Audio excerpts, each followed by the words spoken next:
I always said that the secret to success is very easy, and that is you find a problem and you solve it. Right. The bigger the problem you solve, the more success you get. And success can be anything, right? Doesn't have to be money, Right. doesn't have to be, power, whatever you want to call it. But that's not the rest of the story. The second part of that is that you have to love the problem, not your solution. Hi, everyone, and welcome to the Don't Do That podcast. I'm your host, Kelly Waltrich, and today with me, I have Chris Schuba from Helios, CEO and founder. Hi, Chris. Hi. How's it going? It's good for a Thursday. Can't complain. Good for Thursday. What you guys should know is we asked each other in the warm-ups what day it was, so we both now are fully aware that it's Thursday. I was Took us fully a under the minute. impression it was Wednesday, but now it's Thursday.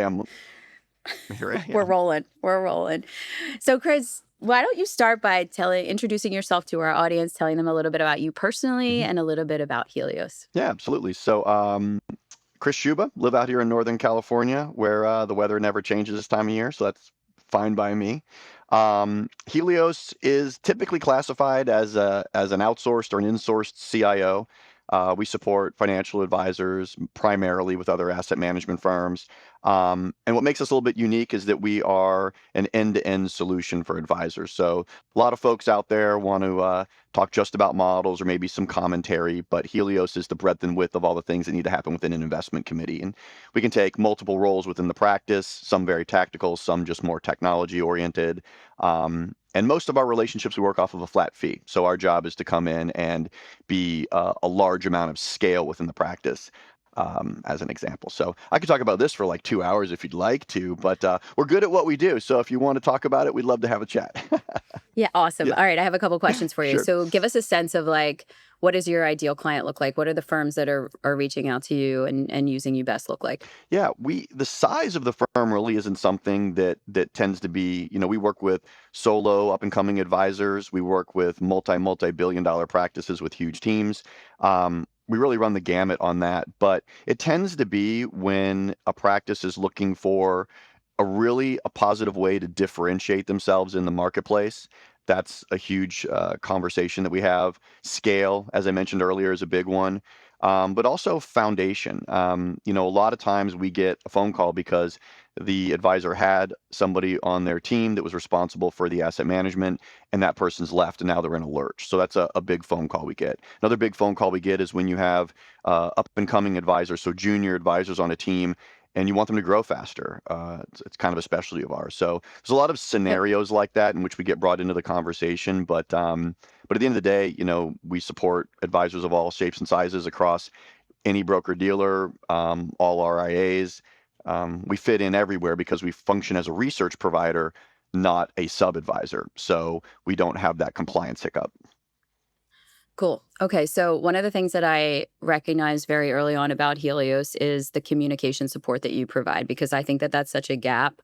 Lots of firms that do outsourced investments of any kind are lacking in that area in terms of providing real strong guidance in terms of client communication. So can you talk a little bit about the way you think about that, the value that it provides, and how you help firms with that area? Yeah, it fits kind of in one of our core three, if you will. So our whole purpose as a company is to help advisors increase the odds of actually achieving the financial plan, right? And we have an epidemic in this country where the vast majority of financial plans don't come true. People either have to work longer, save more, take on more risk. So we're all about how do you get there? Well, there's 3 reasons that you don't achieve a plan. Either number 1, the asset management isn't on point. There isn't active risk management in there. Number 2 is they don't communicate effectively to their clients. Or number 3, they don't have the time and energy when those clients need a higher level of service to give it to them. So I think if most advisors would think about the reasons why they won business from someone else or maybe lost business is one of those 3 things. So everything Helios does drives into those 3 buckets. And so the communications piece is a critical one. So we not only build out evergreen communications they use within the practice that are part of their constant story, but also we pump out way more content than anyone is ever going to use. So whether it's just bullet points or graphics, that gets dumped right into social media posts, gets dumped right into an email, or it's just what's on an advisor's screen when they're having meetings. so that they can speak intelligently about any topic really at the touch of a button. So yeah, communication is critical, and if we're going to actually get that plan achieved, for lack of a better way of saying it. Awesome. Okay, so when you described Helios, you said outsource, insource, and I know as part of your marketing, this has been a battle since day one. Like, what do we say? What is the right term? So tell me how you think about that. Well, obviously marketing is all about saying something a little bit differently to get a little bit of a different trigger. We actually talked about that in the pregame here. But Yep. with us, we really focused from day one on customization and white labeling. So the vast majority of end clients of advisors we support, they don't know we exist because we're completely white labeled. There's no product that's being purchased through Helios in which our name would show up on anything. And because we're fully quantitative in nature, we're like a giant kitchen full of ingredients. We can make any dish that's needed. We have a menu, a library of, let's say, models or strategies that we've already built and you can plug right into. But if the menu doesn't look to your appetite, anything can be concocted. And so the combination of full customization on our end plus the white labeling is what we call insourcing, where we become part of your team. We look like you, we talk like you. It's part of you, as opposed to the idea of outsourcing, in which you're saying, just get this away from me, somebody else just handle it, and it's not part of your brand, so to speak. So insourcing means we become part of your story, is the way that I always thought about it. Awesome. Of course, that confuses the heck out of people who are looking for the term outsourced CIO, but Outsourced. I I mean, know. might as well have a little bit of fun Yeah, while we're doing it. Yeah. exactly.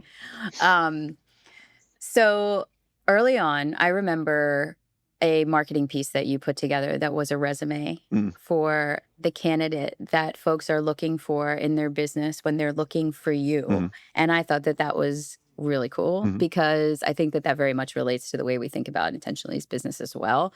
So give everybody a glimpse at sort of what that was and sort of the highlights from that resume. Yeah, that actually came from the team, right? So there had been a meeting that we had, and we were brainstorming about, how can we go to a conference and look a little bit different. Now, obviously, as a small boutique bootstrapped firm in the world of VC and big publicly traded companies, you got to say things or do things a little bit differently. And so the idea came out of that team that was, well, what if we were applying for a job with them, right? Because we're insourcing, Yeah. we're part of their team, so let's apply. And how would we apply? Well, we'd give them a resume. And so Right. so that concept has been kind of a staple of our conference materials, if you want to call them that, for quite a while since. In fact, now that I'm thinking about it, I probably need to update that thing a little bit. But no, it's It's always just awesome. I been love it. one of those kind of little nichey ways to, the hardest part about the financial services industry, in my opinion, is that very few industries have direct access to a decision maker so easily, in the way that financial advisors are so easily accessed by pretty much anyone. They're literally Yep. bombarded by every fund company on the planet because they're there, right? Any other industry, you got to go through all these gatekeepers to even talk to a decision Yep. maker. But in our industry, you can just email them directly because they're client facing, right? They want to be available.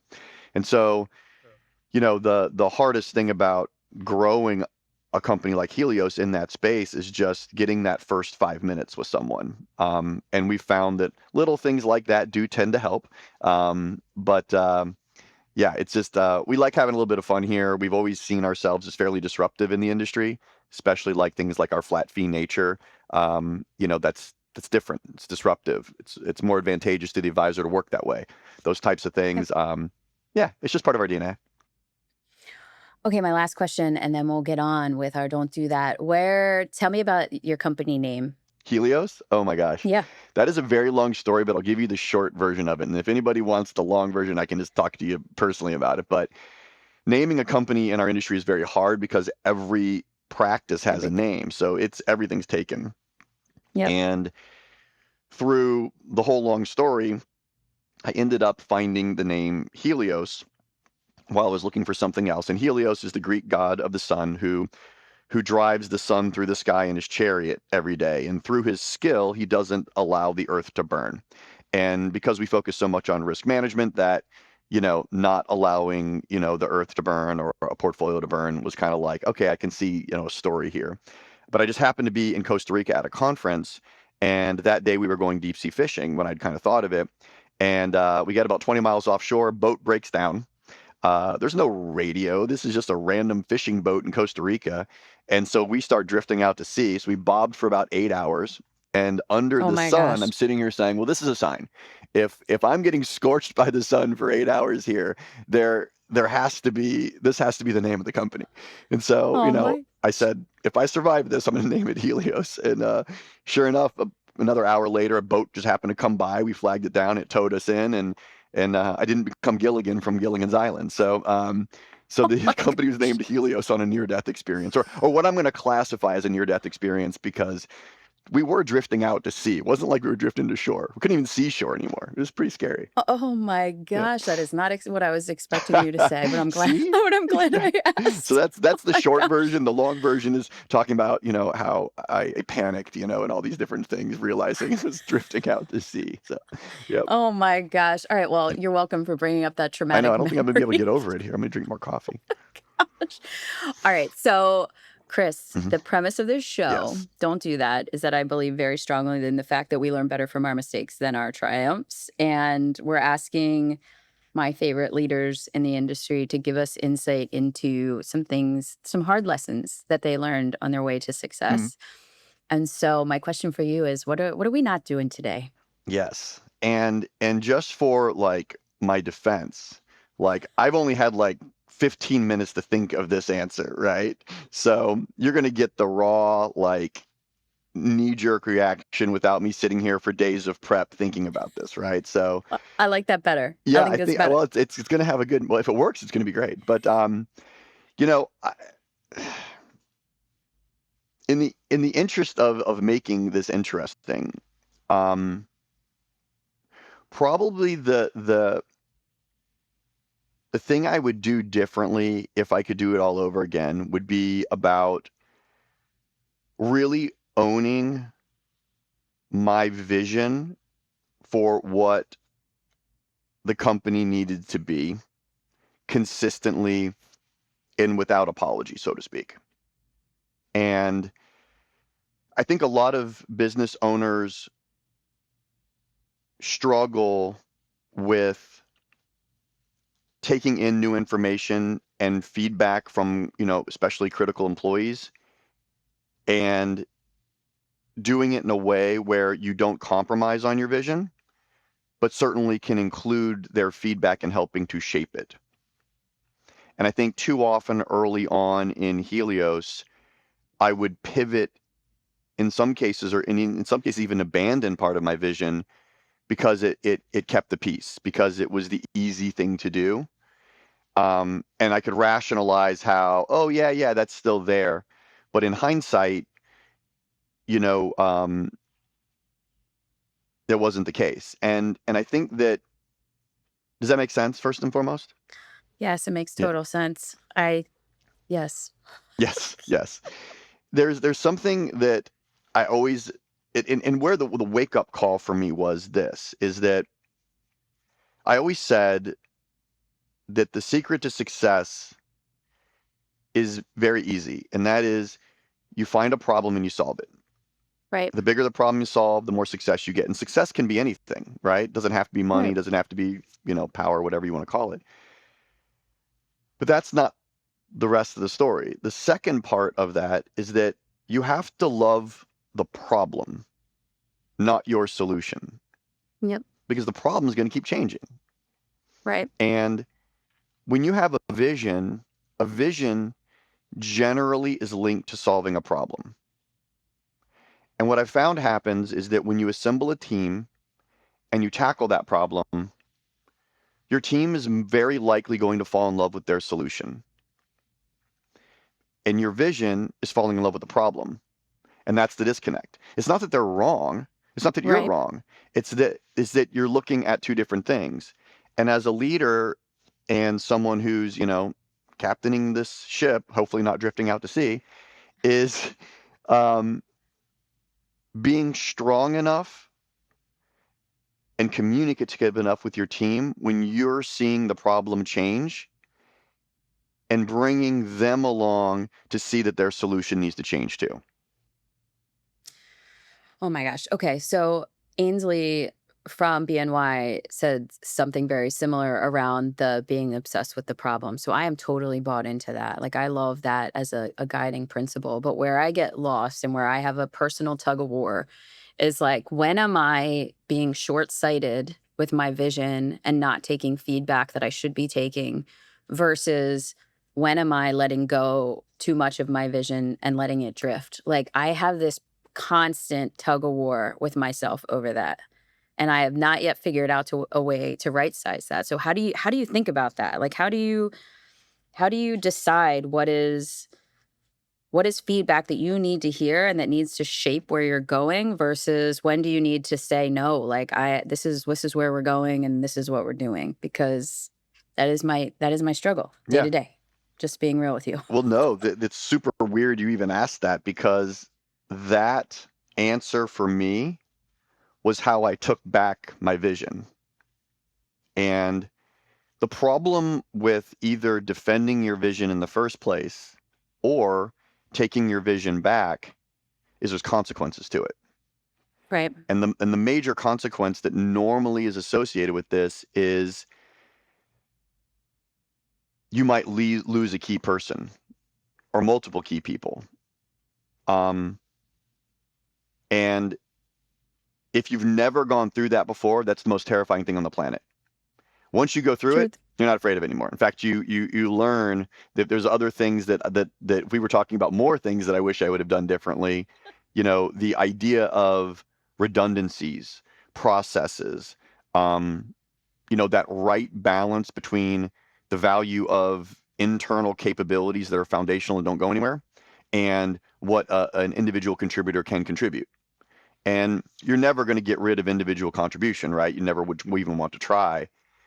Right. But part of the fear of letting or of risking losing a key person is that you feel like you don't have a way to do what they do.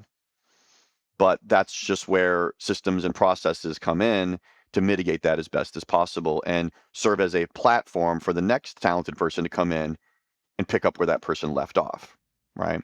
Huh. But that's a separate story. To your point, the question you said is, um, how do I know when to take feedback that might shape my vision differently and when to ignore it? And for me, and this is going to sound really basic, but I started asking why as Yeah. opposed to just listening to what they said. Yeah. So most of the time someone would say, "Hey, we should do this. We should do A." And I'm thinking, "Oh, well, we should do B." And we would debate A versus B. But when I stopped and said, "Okay, I see you want to do A. How did you get there? What is the premises and the vision that you have for A?" And what I learned is that some of the time it was a well-considered, problem-based answer Right. that made sense. But Right. most of the time it was reacting to one client, one Right. prospect, one experience that was had that is true. But that's something that now becomes a contributor to my vision, not a shift in my vision. And Yep. oftentimes talking through the why, even if I didn't accept A and still went with B, just taking the time to understand the why validated that person enough so where they were on board with B. Yeah. So debating the why became much more efficient than debating the idea, than A versus B, for me. It doesn't work Yeah. every time, but that was how I became comfortable with deciding, because now I had all the information as Right. opposed to just the solution that they were proposing. And I know we've made this way more basic than it really is, but that's what Yeah. worked for me. No. Yeah. Yeah, and I feel like generally I try to like ground myself in these discussions in like, how is that going to make this whole company better and all of our clients happier, instead of like, oh, you had a bad day and you want to whine about something. Like, we're not putting a quick fix in because you tripped over something today, and because we get a lot of things like that. And it's like, how are we making our company better and our clients' lives easier and happier? Like, I try to ground, not that that's perfect either, because it's still super hard, but like those are the two questions that I try to ask myself every time too. Um, okay, so Well, give us this. something Oh, I'll go something ahead. I'll Sorry. toss at that piece too is, from my experience, um, if you're a bootstrapped, no debt, no investor type of a company, this is much more difficult than if you have quite a bit of money floating around. Fair. And so, different people are listening. Most advisors, as an example, are just running off of cash flow, right? Right. Yeah. So they get that.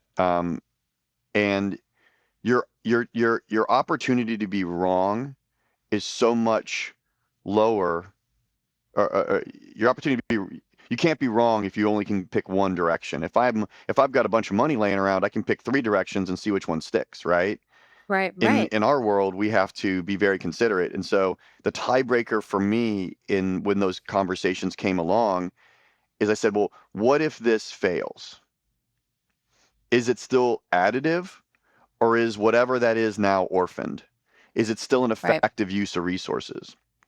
And so Did there's we learn certain from it? ideas that crossed my plate that I really loved and still might do, but they weren't on vision, because if they didn't work, I was Done. completely, it was throwaway in a certain sense. And we've done that before. We've made that mistake. And there's one thing that we built, a piece of technology that was built 8 years ago, that's actually really good. And it's still orphaned. And it's probably going to take me another 2 years to actually pull it all back in. Um, But it's part of the vision. well, it'll get there.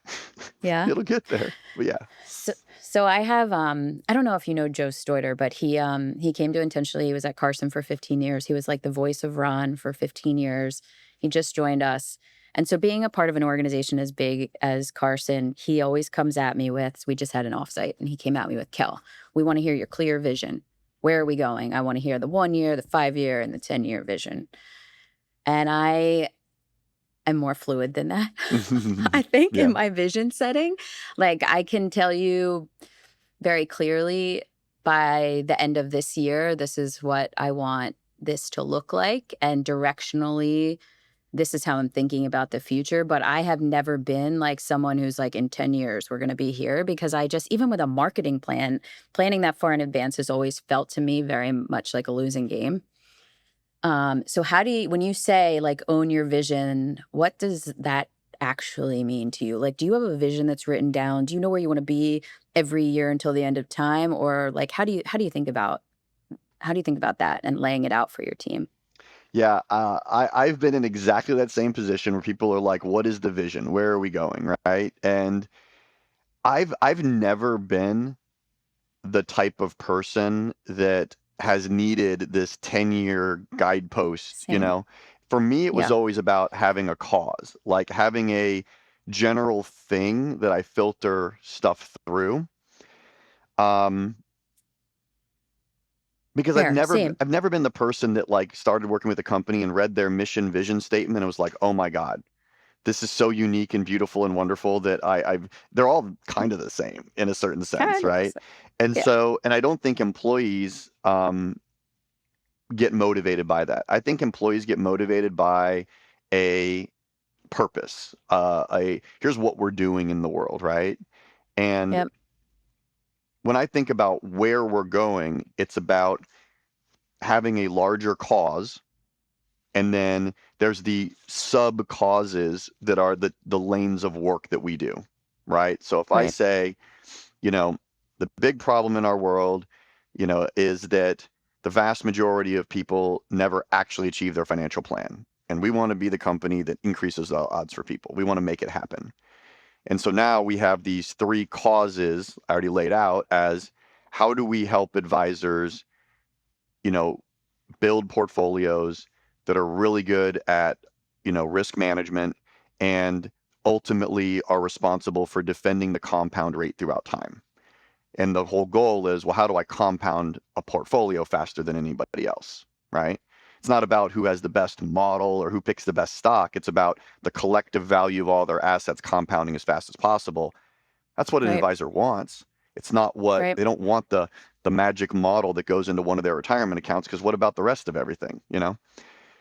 So that's a lane of work that people can get into, right? Another one is, the technology that we build. How do we build answers, not answers, not analysis? So there's plenty of softwares out there that can give you all the details and everything on an individual stock, but then you or somebody has to take all the time analyzing it.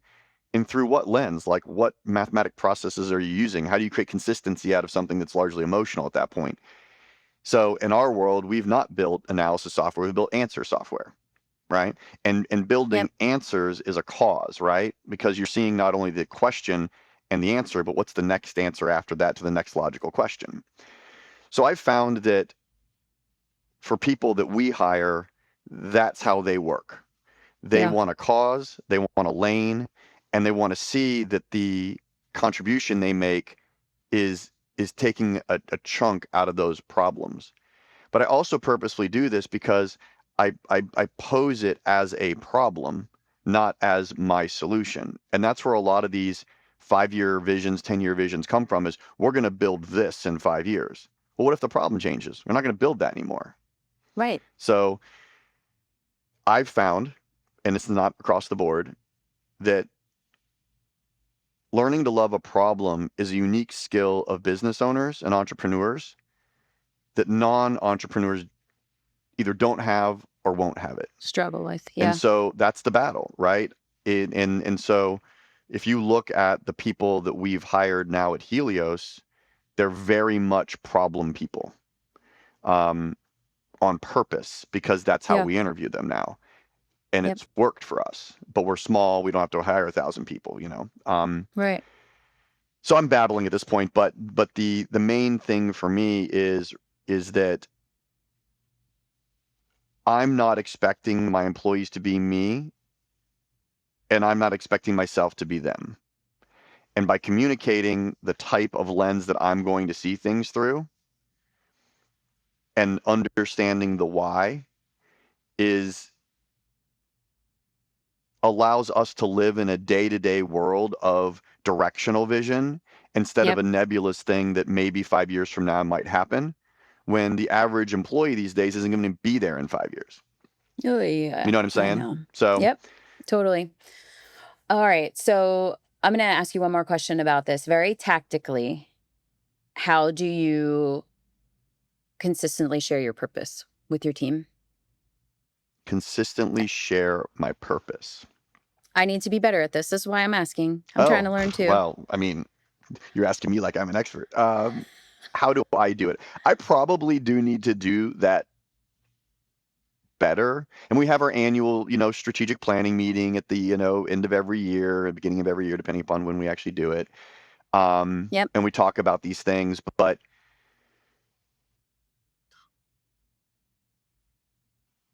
I, It's hard. It's yeah, I really mean, hard. I guess I don't think about it in these moments where I say, okay, everyone, remember, here's our purpose. It's Yeah. more just in how things get structured, right? Um, how, I think that's whenever we do a project and we lay it out, right? We're like, hey, our starting point is this problem, right? And then everything we add goes back to the problem. And so there is no solution that isn't problem born, right? right. Our Yep. Yep. evaluation process for algorithms that we write, or, you know, um, communications or content that we produce, is what is the problem right now? It's really easy for me to say, hey, we're going to write about how the yield curve works, right? But if the yield curve isn't a problem right now, it is. But if it isn't, it makes no sense to put out that content, right? Right. Yep. Um, so these are little baby things, but I really just think that if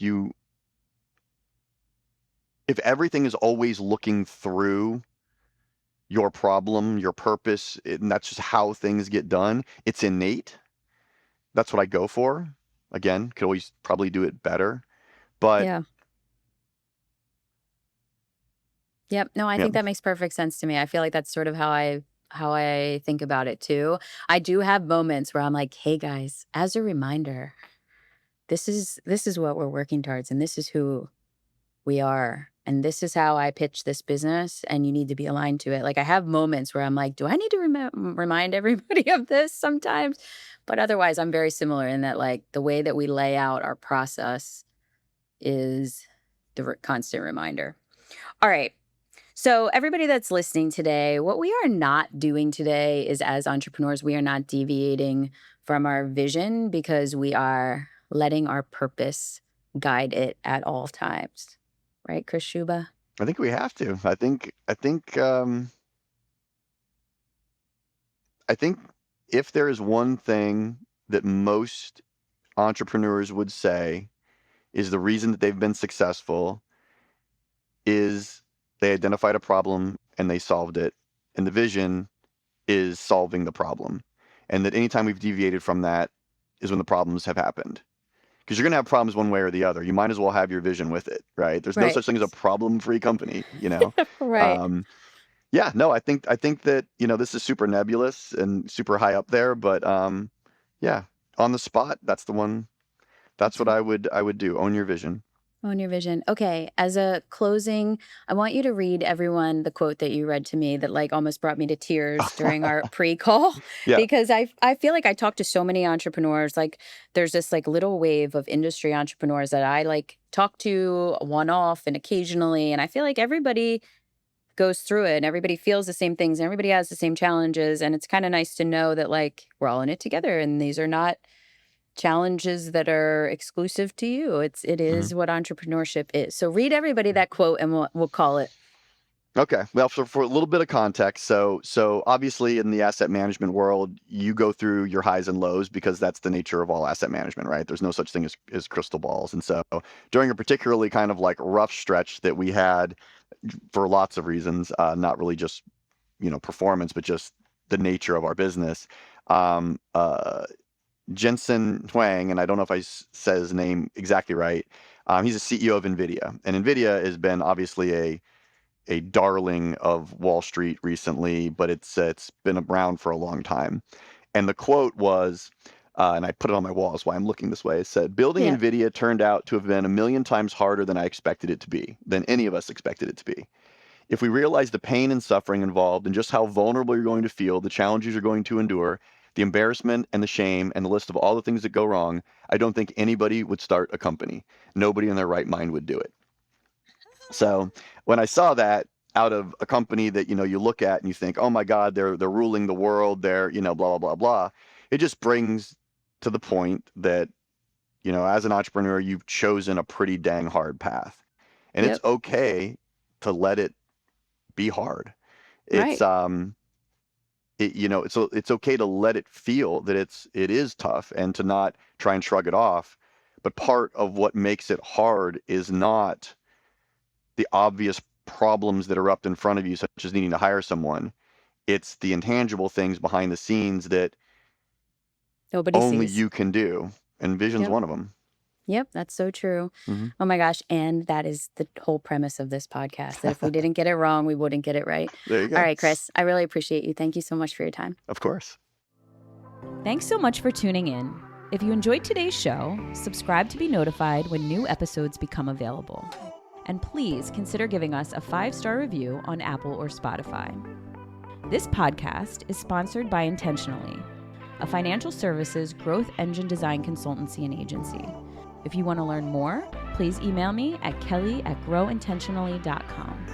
Thank you again for listening, and check back to hear what we're not doing next. The information covered and posted represents the views and opinions of the guest and does not necessarily represent the views or opinions of Kelly Waltrich.